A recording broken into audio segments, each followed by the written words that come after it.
Hey guys, in this video, I'm going to show you how to fix Marvel Rivals lag and high FPS, to boost performance. So what you want to do first is go to your task manager. So right click on your start button, then click on task manager. What we're going to do basically first, the most simple thing is to go ahead and close any apps, any softwares you're not running that is consuming a lot of your CPU, a lot of your RAM. You don't want your RAM to be consumed around 80% or anything like that. So if I click on this will show me everything that's consuming a lot of my RAM, and this one a lot of my CPU. So you just come here, choose any app you want to close.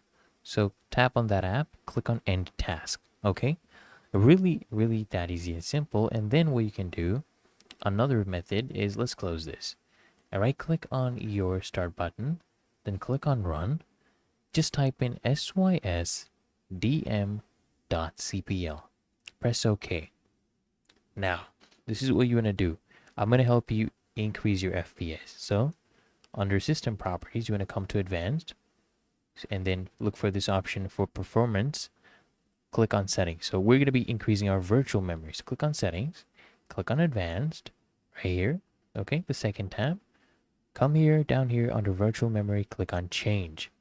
Now, you want to set a virtual memory. We're allocating some of our storage as virtual memory so that we increase the RAM on our PC. This will help you with your FPS issues. It will help you with reducing your lag.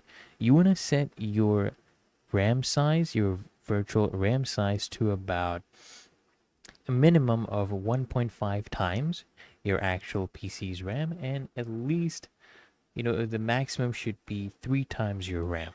Okay, so if you have a 4 GB PC, set it at about 6400 MBs, which is about 6 GBs. Okay, and that should fix your lag issue. So I hope this guide provided value to you, and if it did, guys, consider smashing that like button as well as subscribing to frequently asked questions, and I'll see you guys in the next one.